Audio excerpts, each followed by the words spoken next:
तो जिस प्रकार से सबसे पहले तो मैं हमारे शास्त्रा, उसी प्रकार उनका अनुशासन और इस अनुशासन में अनुशासित हो रहे सभी श्रावकों को वंदन करता हूँ।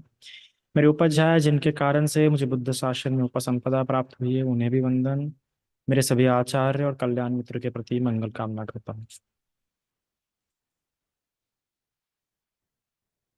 हम सभी जीवन जी रहे हैं। कोई गृहस्थ जीवन जी रहा है तो कोई गृह त्यागी जीवन जी रहा है। अब इन दोनों जीवन में अपने कर्तव्य होते हैं। जो व्यक्ति को अपने आप को उस कर्तव्य, उस जीवन के प्रति सजग बनाते हैं, उन्हीं कर्तव्यों की चर्चा करते हुए एक सुखी गृहस्थ जीवन किन बातों से, सुखी गृहस्थ परिवार किन बातों से होने के कारण से सही मायने में गृहस्थ परिवार सुख से जीवन जी पाता है ना। हर से कुछ गुणधर्म होते हैं, कुछ कुछ बातें होती है, कुछ गुण होते हैं। जब वो चीज उन गुणों से युक्त होती है तब जाके वो अच्छी प्रकार से वो चीज काम में लाई जा सकती है, वो काम आ सकती है। तो उसी प्रकार जो गृहस्थ जीवन होता है, उस गृहस्थ जीवन में एक परिवार होता है। परिवार जिसमें एक घर में कुछ लोग रहते हैं, आपस में सामंजस्य स्थापित करते हुए। विचारों के तो मतभेद होते हैं, ऐसा नहीं कि एक परिवार है तो सभी के विचार एक होंगे। पर सभी के विचार अनेक होने के बावजूद भी, सभी के विचार भिन्न होने के बावजूद भी उनमें एकता होती है। कई बार वो एकता उनको तरक्की नहीं दिला पाती है। कई बार वो लोग बस परिवार होने के कारण से क्या होते हैं, जीवन जी रहे होते हैं। कितने झगड़े क्यों ना हो, पर फिर भी एक परिवार, एक घर है तो रह रहे होते हैं। और कुछ लोग होते हैं कि बड़े अच्छे से उन्नति, बड़े सुखमय जीवन, सुखमय एक परिवार के रूप में स्थापित रहते हैं। तो ये बात समझ लीजिए, एक परिवार ऐसा होता है कि सिर्फ नाम के लिए परिवार, एक खून से है या एक घर में रह रहे, साथ में रह रहे होते हैं। एक परिवार ऐसा होता है कि आपस में झगड़े होते हैं पर फिर भी रह रहे होते हैं। ये एक ही घर है और एक परिवार है, खून का नाता है इसलिए। और एक परिवार ऐसा होता है कि साथ में रह के बड़ी उन्नति कर रहे होते हैं, बहुत ही एक दूसरे को आधार बनते हैं। तो आज के समय में ऐसा बहुत ही कम देखने के लिए मिलता है कि एक परिवार में रहते हुए एक दूसरे का आधार बने। हम एक दूसरे का आधार नहीं बन रहे आज के समय में। आज के समय में कैसा है कि घर एक है इसलिए रह रहे हैं। अगर किराया देना नहीं जम रहा है इसलिए एक परिवार में रह रहे हैं। अगर वो किराया दे सकते, इतने सामर्थ्यशील है या दूसरा घर खरीद सकते हैं तो तुरंत दूसरा घर खरीद लेंगे और कहीं और शिफ्ट हो जाएंगे। या फिर चलो यार वो है, वो देख लेता है तो निकल जाती है जिंदगी। ऐसे भाव से, मतलब किसी न किसी दबाव में, एक कर्तव्य के रूप में कि मैं इस परिवार का हिस्सा हूँ और मेरे होने से मैं अपने भाइयों को, अपने माता पिता को इस प्रकार सहायक हो सकता हूँ। ऐसी बात है नहीं, बात है मजबूरी। अगर आज बड़ा परिवार दिखता है तो ज्यादातर कारण मजबूरी होती है या महंगाई होती है, या दूर हटने के भी, घर से अलग निकलने के भी जो कारण होते हैं महंगाई या मजबूरी। पर एक परिवार को परिवार बनाए रखने का जो काम करता है, या एक परिवार को परिवार के रूप में जोड़ रखने का जब काम करता है, वो इस प्रकार की चेतना है कि मैं यहाँ रह के इस प्रकार से सहायक हो सकता हूँ। तो ये सबसे पहली अनुभूति होती है कि उसको ऐसी अनुभूति होती है, तभी उसका वो चित्त उस प्रकार से फूल पाता है, फल पाता है उसका चित्त।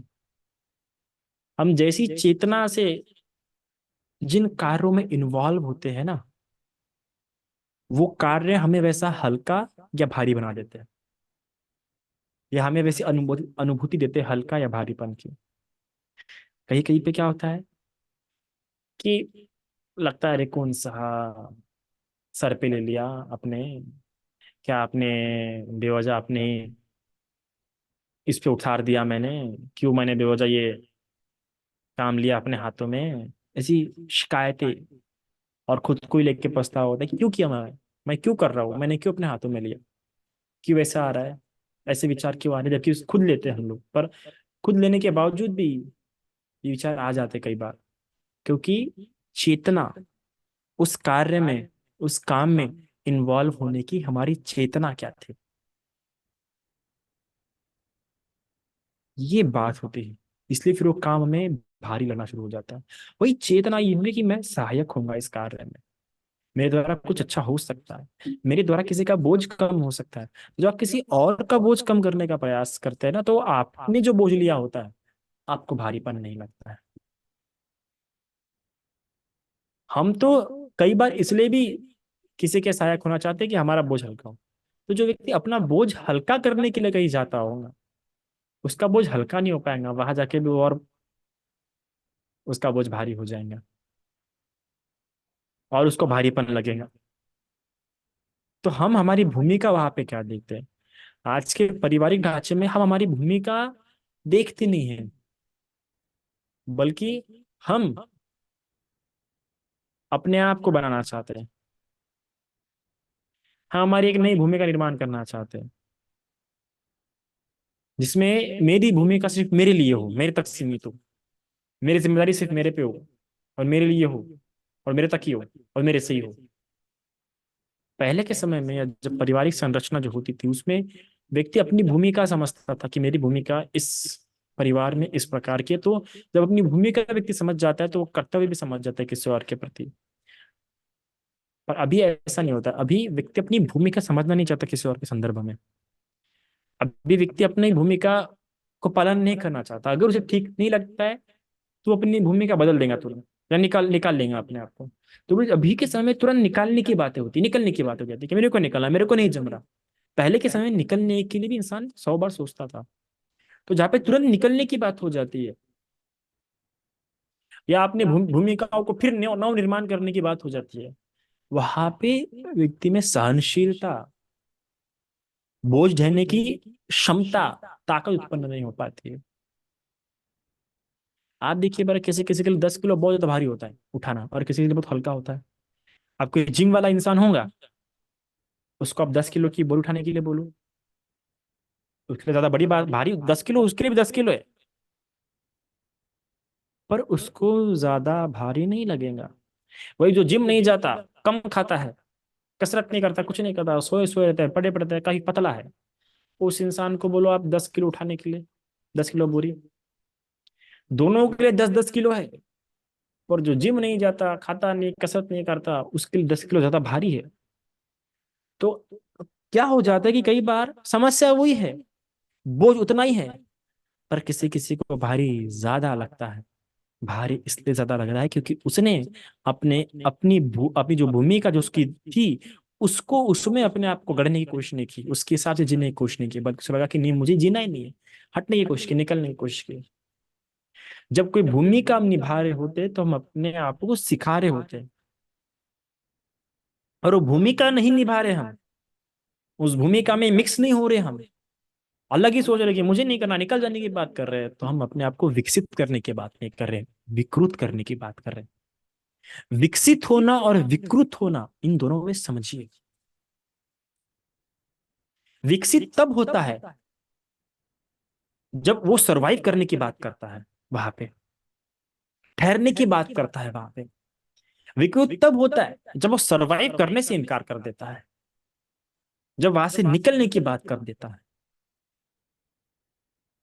तो इसलिए आज क्या हो रहा है कि छोटी छोटी उम्र में ही, ये बराबर ठीक प्रकार से उम्र भी नहीं होती इंसान की, कि इंसान के पैर दुखना, हाथ दुखना, जल्दी गुस्से के शिकार हो जाना, भाई भाई कत्ल करना। क्यों हो रहा है ये सब? क्योंकि लोग विकसित होने के लिए तैयार नहीं है। क्योंकि विकास जो होता है ना, वो समय मांगता है। मानवीय विकास कैसे हुआ? एक समय लगा। कितने समय लगे बंदर से मानव होने के लिए? बहुत लंबा समय लगा। और उसमें भी इतने सारे विचार दर्शन उत्पन्न होने के लिए बहुत समय लगा। पर विज्ञान बहुत कम समय में आया, और बहुत कम समय में हुआ तो विकृत ज्यादा हो गया विज्ञान। और उसके कारण मनुष्य को कई सारे प्रॉब्लम देखने पड़े, न्यूक्लियर बॉम्ब से लेकर वगैरह, कई सारे नए नए रोग, कैंसर के सारे प्रकार। क्योंकि जब व्यक्ति विकसित नहीं होना चाहता है तो विकृत होगा। अगर विकृत नहीं होना है तो विकसित होना होगा, और विकसित होने के लिए धैर्य, परिश्रम, अपनी समझ, है ना, ये जो पूरा तारामंडल है, जो पूरा ब्रह्मांड है, सूरज अपनी जगह पर अपना कर्तव्य करता है, चांद अपनी जगह पे, पृथ्वी अपनी जगह पे, और अपने स्थान पे घूम रहे हैं, अपना काम कर रहे हैं, ये सब कुछ बराबर चल रहा है। पर आज वैसा नहीं होता है। सब एक कर्तव्य कोई नहीं निभा रहा, व्यक्ति को ठीक नहीं लग रहा तो व्यक्ति निकलने का प्रयास कर रहा है, नहीं करने का, बात छोड़ देने का, काम छोड़ देने का काम करता है। तो टॉलरेंस कैसे डेवलप होगा? टॉलरेंस डेवलप नहीं होगा तो फिर चेंजेस कैसे होंगे? इनटॉलरेंट व्यक्ति में कभी चेंजेस नहीं हो सकते, कंस्ट्रक्शन नहीं होगा, डिस्ट्रक्शन होगा वहां पे। वही हो रहा है आज के रिलेशनशिप्स में, कंस्ट्रक्शन नहीं होता, डिस्ट्रक्शन होता है आज। मैरिज में क्या हो रहा है? कंस्ट्रक्शन नहीं हो रहा, डिस्ट्रक्शन हो रहा है, सृजन नहीं हो रहा है, बल्कि विभाजन हो रहा है। विभाजन क्यों हो रहा है? कि तैयार नहीं है चेंजेस के लिए। और विभाजित कर, जहाँ पे आप एक सिंपल से साइंस के ब्रांच में भी देखिए, विभाजन क्यों करते हैं? कि क्या भिन्नता है? विभाजन का जो आधारिक सिद्धांत है वो ये कि भिन्नता देख के विभाजन किया जाता है, समानता देख के सृजन होती है, सृजन। तो सृजन इसलिए नहीं हो रहा है क्योंकि व्यक्ति अपने आप को वहां पे समझ नहीं रहा, अपनी भूमिका उस प्रदेश में, उस समाज में, उस परिवार में समझ नहीं रहा। तो अपनी भूमिका समझना चाहिए, ना कि अपनी भूमिका अलग अलग करने का प्रयास करना चाहिए। अब अपनी भूमिका अलग करने का प्रयास करेंगे तो क्या हो जाएगा? कुछ न्याय निर्माण हो जाएगा, और उतना मजबूत नहीं होगा, खोखला होगा वो।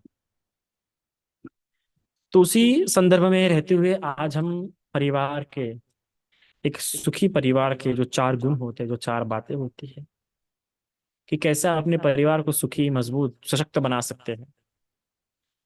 तो वो चार बातों में से सबसे पहली बात है नाथ गवेषणा। दूसरी, जिन्न परिसंखरना, परिसंखारना। तीसरा, परिमित पन्या भोजना। और चौथा, अधिपत्य शीलवंत स्थापना। तो ये चार होते हैं। अगर ये चार गुणों को, ये चार बातों को आपने अपने परिवार में निर्माण कर लिए, तो आपका परिवार टूटेगा नहीं, आपका परिवार फूलते जाएगा। आपके परिवार में विभाजन नहीं होगा, बल्कि सृजन होगा। आपका परिवार विकृत नहीं होगा, बल्कि जहां भी जाएंगे उस समाज में स्वीकृत होगा, और संस्कृत होगा, और विकसित होगा। अगर ये चार बातें आपके परिवार में आपने विकसित कर ली तो अब जरूरी नहीं कि ये चार बातें परिवार के पूरे लोगों द्वारा ही विकसित की जा सकती है। किसी एक व्यक्ति के ठीक प्रकार के प्रयास से भी ये चार बातें उस परिवार में भावित की जा सकती है, बढ़ाई जा सकती है, उत्पन्न की जा सकती है, किसी एक व्यक्ति के ठीक प्रकार से प्रयास से भी। और उस एक व्यक्ति का आचार विचार भी वैसे होने चाहिए। कई बार समस्या ये हो जाती है कि कोई भी कानून या कोई भी बात अपने परिवार में या एक समाज में परिवर्तन लाने से पहले ये देखना चाहिए कि वो बात मुझ में है या नहीं, उस बात को मैं धारण करता हूँ या नहीं, है ना? अगर किसी तलवारधारी व्यक्ति से अगर आप चाहते कि आपकी रक्षा हो, तो सबसे पहले आपको देखना होगा कि आपका भी तलवार है क्या, ये आपके पास कवच है क्या, ढाल है क्या, कि अगर वो गलती से वार करने जाएगा तो आप खुद का रक्षण कर पाएंगे क्या। तो पहले ये दो बातें देखनी पड़ती है। दोनों बातों में से अगर आपके पास नहीं, और जा रहे उस इंसान के पास जो तलवार लेके हाथ में खड़ा और गुस्से में, तो आपका तो पहले कत्ल होगा ना। तो इसी प्रकार कोई भी चीज किसी जगह पे उत्पन्न करना है, निर्माण करना है, तो पहले देखिए आप उन बातों से युक्त है क्या। तो इन बातों से व्यक्ति को पहले युक्त होना बहुत आवश्यक है। तो वो व्यक्ति धर्मवान व्यक्ति होना चाहिए। धर्मवान व्यक्ति धर्म की स्थापना कर सकता है ना। अधर्मवान व्यक्ति थोड़ी अधर्मवान व्यक्ति थोड़ी धर्म की स्थापना कर सकता है। अरे आपके पास जो है वही आप दे सकते हैं, जो आपके पास नहीं है आप वो नहीं दे सकते। तो इसे स्वयं के पास भी निर्माण कीजिए। और ऐसा नहीं कि व्यक्ति देख के आचरण बदलना चाहिए। आपका धर्मानुकूल आचरण हमेशा बने रहना चाहिए। आपसे अधर्म नहीं होना चाहिए। ऐसा नहीं कि आप धर्म की स्थापना के लिए धर्म धारण करेंगे, नहीं। अगर आप धर्म की स्थापना के लिए धर्म की अधर्म को धारण कर रहे हैं, तो फिर आपसे अपेक्षा नहीं की जा सकती कि आप एक प्रेरणा बने लोगों के लिए। धर्म की स्थापना प्रेरणा बन के होती है, खुद वैसा व्यक्ति बन के होती है, थोप के नहीं होती है। पाल की थोड़ी है कि आप किसी पे थोप दोगे, उठा ले भैया, ना हो। तो नाथ गवेषणा, दूसरी जिन्न परिसंखारणा, तीसरा परिमित पन्या भोजना, चौथा अधिपच्य शीलवंत थापना। तो पहला जो कहा गया है कि जो घर में जो समझदार व्यक्ति होता है, जो धार्मिक व्यक्ति होता है, उस व्यक्ति में सबसे पहले ये चार बातें होती है, या उस घर में ऐसी बात अगर ऐसी ये गुण है, नाथ गवेषणा, तो वो घर बड़ा कुशल होते जाता है। तो वो नाथ गवेषणा क्या है? वो नाथ गवेषणा इस प्रकार से घर में कोई वस्तु रखी है, कुछ भी है, वो टूट जाती है, फूट जाती है, या खराब हो जाती है, या खो जाती है, तो उस परिवार के लोग इस प्रकार से समझदार होते हैं कि किसी और को नहीं बोलेंगे। उनको लगता है कि ये चीज भी नहीं है और ये चीज काम की थी, तो तुरंत वो चीज ला लेंगे या वो चीज सुधार लेंगे। जब इस परिवार के सभी सदस्यों में ये बात होती है, तो वो परिवार में किसी भी एक व्यक्ति पे बोझ नहीं होते जाता है। पर ये बात क्यों नहीं हो पाती? क्योंकि व्यक्ति लोभी हो जाता है कि मैं ही क्यों करूं, मेरे द्वारा ही क्यों किया जाए। फिर वो परिवार धीरे धीरे करके टूटते जाता है। तो ये बात होनी चाहिए कि ना तो गवेश ना होनी चाहिए कि जब वो देखते हैं कि घर में इस बात की आवश्यकता है, घर में ये बात होनी चाहिए, या टूट गई है या खराब हो गई, तो चलो सुधारते हैं, चलो नई लेके आते हैं। ये गुण जब होता है तो घर की उन्नति होती है। और किसी एक व्यक्ति में होता है तो उस व्यक्ति को देख देख के भी बाकी लोगों को लगता है कि यार वो हर बार करता है, जब मैं कर देता हूँ। कुछ लोग हो सकते हैं इसमें बहुत लोभी इंसान, तो उनसे भी उसी प्रकार से निरपेक्ष भाव रखना पड़ता है। व्यक्ति देख के अपेक्षा निर्माण करो। अपेक्षा होना बहुत स्वाभाविक है गृहस्थ जीवन में। पर अगर व्यक्ति आपको पता है कैसा और आपने अपेक्षा उससे विपरीत रखी है, तो फिर वो आपके दुख का कारण है, वो आपकी समस्या, उसकी समस्या नहीं है वो। आप ऐसा नहीं बोल सकते कि ये ऐसे लोग मुझे मिल जाते हैं, मैं इतना धर्मवान हूँ और मुझे ऐसे लोग मिल रहे हैं। अरे पहली बात, तुमने मिला लिया है उससे अपने आप को। जब तुमको पता है कि ऐसा लोग है, तो अब तो तुमने क्यों उससे अपेक्षा रखी? एक सावधान रखो।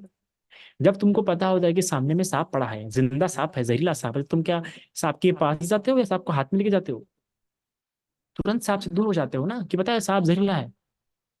अब जाना उसी रास्ते से, वापस जा भी नहीं सकते, तो कैसे संभाल संभाल के जाते हो, सांप से बच बच के जाते हो। तो वैसे ही परिवार में भी जैसे सदस्य होते हैं, तुम सदस्य के प्रति वैसे सजग रहो, जागरूक रहो, एकदम करुणा की वर्षा ही मत करो उनपे। आप ऐसा तो नहीं बोल सकते ना कि भाई आप बोलोगे सांप को दूध पिला और सांप में जहर भी ना है, ऐसा तो हो ही नहीं सकता।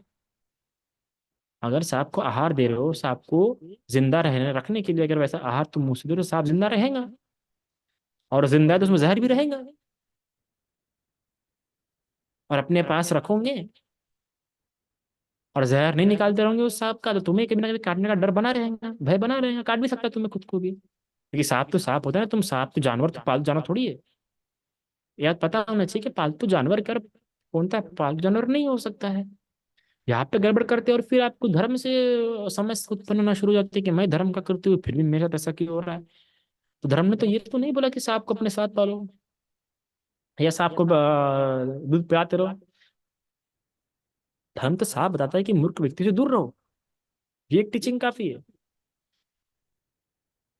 तो उसी प्रकार जब हम कहते हैं कि नात गवेषणा, तो नात गवेषणा में हमारा कहने का ये मतलब नहीं कि मूर्ख व्यक्ति को भी चढ़ाते रहो। नात गवेषणा मतलब घर की जिम्मेदारी, घर की बातों को समझो। घर में किन बातों की आवश्यकता है, घर की, क्योंकि घर में सिर्फ एक व्यक्ति थोड़ी रहता है, घर में कई सारे लोग रहते हैं। तो हम उस एक व्यक्ति के लिए बुरे व्यक्ति थोड़ी करते हैं। घर में कई सारे अच्छे लोग होते हैं, और जो अच्छे लोग होते हैं उनके द्वारा भी अच्छा ना कभी अच्छा काम होता है। एक बात हो सकती है कि आपने जो अपेक्षा की वो नहीं हो सकता, पर कुछ ना कुछ तो अच्छा, क्योंकि अच्छे है ना। अब घर में हर कोई तो बेवकूफ नहीं होता, हर कोई नालायक तो नहीं होता है।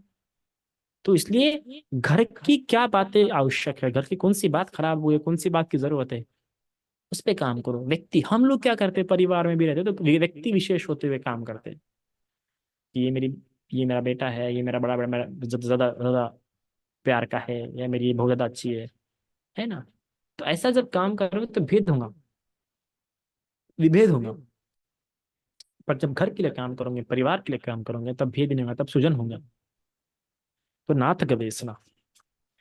फिर होता है जिन परिसंखारना, अर्थात कि जब कोई पुरानी चीज हो जाती है, लगता है कि बहुत पुरानी हो गई है, चलो नहीं, तो इस बात को समझता है वो कि नई बात, नई नई चीजों को लाता है, सुधारता है।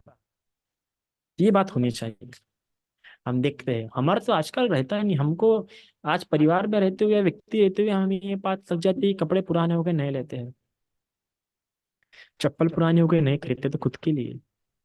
माँ की चप्पल भी देखो, माँ के कपड़े भी देखो, घर में बहुत सारे लोग हैं उनको भी देखो, खुद को ही देखते, खुद के लिए सब कुछ नया, नया फोन, नया सब कुछ।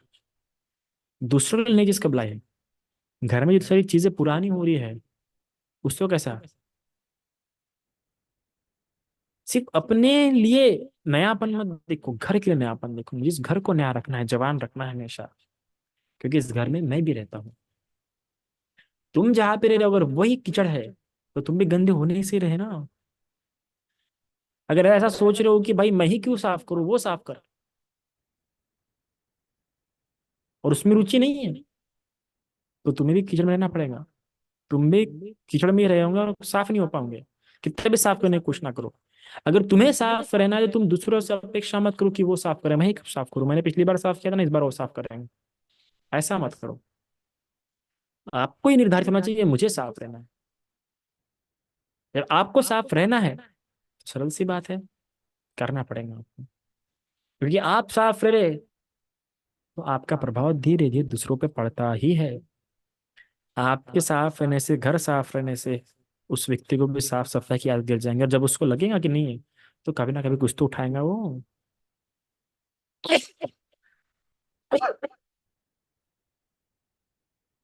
किसी ने याद किया शायद से। साफ सफाई बहुत आवश्यक होती है, और ये हर किसी से भी हम अपेक्षा नहीं रख सकते। तो सिर्फ साफ सफाई घर की मत रखो, तो मन की भी रखो, अपने विचारों की भी रखो। और अपने विचार कैसे, अपने परिवार के सदस्यों के प्रति भी अच्छे रखो। कई बार हम गलत विचार, लोभ युक्त या द्वेष युक्त विचार युक्त होने के कारण से अपने अपने अपने परिवार के लोगों के प्रति, तो हमारा नुकसान होना शुरू हो जाता है ना। क्योंकि अगर ऐसा करोगे, तो ईर्ष्याएं, अपेक्षाएं, निराशाएं आना शुरू हो जाएंगी। तो ये मत सोचो कि मैं ही क्यों करूं, या वो ऐसा, उसके पास धन है। अपने ही घर के, अपने लोग, घर के लोग के धन के बारे में सोच रहे हो, तो लोग लोग युक्त चित्त को स्थान दे रहे हो अपने जीवन में। या अपने घर के लोगों के प्रति स्थान ये सोच रहे हो कि ये बड़ा गंदा इंसान है, ऐसा करता है, वैसा करता है, तो द्वेष युक्त विचार है। सोचो, जिस घर में तुम रहते हो, जिनके चेहरे तुम्हें रोज देखने पड़ते हैं सुबह शाम, उन व्यक्तियों के प्रति अगर तुम लोभ वाली गांठें अपने मन में रख रहे हो, द्वेष वाली अपनी गांठें अपने मन में रख रहे हो, तुम कैसे अपेक्षा करते हो कि तुम लोभ और द्वेष से दूर नहीं रहोगे। याद रखना, जिस पानी में तुम तैर रहे हो, या जिस तालाब में, या जिस स्विमिंग पूल में तुम तैर रहे हो, अगर उसी स्विमिंग पूल में तुम खुद ही कचरा डाल रहे हो, तो तुम बताओ नुकसान किसका होगा इससे। तुम्हारा तो होगा ही होगा ना। ये तो ऐसी बात हो गई कि जहर खुद पी रहे हैं और विचार कर रहे कि सामने वाला इंसान मरे, ऐसा नहीं हो सकता है। इसलिए भी आपको ध्यान रखना है कि नयापन बना रहे आपके विचारों में, आपके घर में, आपके परिवार में। और वो नयापन कैसे बने रहता है, जब आप समझते हैं कि चीज पुरानी हो गई है, चलो नहीं लाते हैं। फिर चाहे वो घर की वस्तु हो, या अपने मन की बात, अगर बात पुरानी हो गई है तो भूल जाओ। फिर तीसरा होता है परिमित पन्या भोजना, कि भोजन की मात्रा पे कोई भी चीज इस्तेमाल जब करते हो, तो उसकी सावधानी रखो कि आपको कितनी आवश्यकता है इस बात की, और इन बाकी लोगों को कितनी आवश्यकता है, और कितने सावधानी से इस वस्तु का इस्तेमाल करना चाहिए। घर में एक सिंपल सा चार्जर ही अगर हो, तो हमने देखना चाहिए कि चादर कितने लोगों के इस्तेमाल आता है। तो मैंने अपने साथ रखना चाहिए या कहाँ पर रखना चाहिए, बात पता होनी चाहिए। अपने रूम में रखूँ या बाहर रखूँ। अगर कुछ चीज़ एक ही है और उसे मैं अपने रूम में जाके रख दूंगा, तो बात उचित होंगी क्या? गलत हो जाएंगी। आपको लग रहा है कि खाना इतना बचा है और इतने सारे लोग हैं, तो मैंने एकदम से पेट भर खा जाना चाहिए क्या? नहीं। जब हम सभी के प्रति समझते हैं, उसकी मात्रा को समझते हैं, उसकी उपयोगिता को समझते हैं, सिर्फ खुद के संदर्भ में नहीं, दूसरों के संदर्भ में भी, जिस परिवार में रह रहे उस परिवार के संदर्भ में भी आप लोग जब समझते हैं इन बातों को, तब क्या होता है कि घर में सभी में वो बात उत्पन्न हो जाती है, मैच्योरिटी आ जाती है। सबसे पहले शुरुआत आपसे होती है, और इसकी बहुत ज्यादा आवश्यकता होती है, स्वयं के इस्तेमाल, भोजन की मात्रा को समझना, कि मुझे किन चीजों की आवश्यकता और कितनी मात्रा में आवश्यकता है। जब इन बातों में समझता है, तब ना घर का बजट डोलता है। क्यों नहीं डोलता? क्योंकि आपका खुद का भी बजट नहीं डोलता। खुद का बजट डोलता है इसलिए घर का बजट डोलता है। आप खुद का बजट मेंटेन रखिए, घर का बजट मेंटेन रहेगा। खुद का बजट क्यों डोल रहा है, क्यों मेंटेन नहीं हो रहा है? तो उसका एकमात्र कारण ये है कि मात्रा नहीं पता कि मुझे किस बातों की आवश्यकता है, कितनी आवश्यकता है। एक सुखी परिवार में एक व्यक्ति को ये बता होता है कि मेरी आवश्यकता क्या और कितनी आवश्यकता है। फिर चौथा और आखिरी, अधिपत्य शीलवंत थापना, अर्थात कि घर की जो देख रेख है ऐसे व्यक्ति के हाथ में थापना, सौंपना जो शीलवान हो। शीलवान व्यक्ति के घर हाथ में अगर आप घर की जिम्मेदारी नहीं सौंपते हैं, तो फिर वो घर में कलेश होना शुरू हो जाता है। शीलवान इंसान का प्रयास क्या होता है कि उसके स्वयं की शील ना टूटे। और जिस इंसान का ये प्रयास होता है कि उसके स्वयं की शील ना टूटे, उसके हाथ में दूसरों का नुकसान नहीं हो सकता। कि जहां पे दूसरों का नुकसान उसका हाथों से हो रहा है, वहां पे उसके स्वयं के शील टूटते हैं। शीलवान इंसान ऐसा तो नहीं कर सकता कि वाणी से गलत काम करेंगे। तो परिवार में हर एक सदस्य के प्रति आदर रखता है वो, चोरी नहीं कर सकता वो, तो विश्वसनीयता उसकी बनी रहती है। छल नहीं कर सकता, झूठ नहीं बोल सकता, तो विश्वसनीयता और भी बढ़ जाती है उसके प्रति।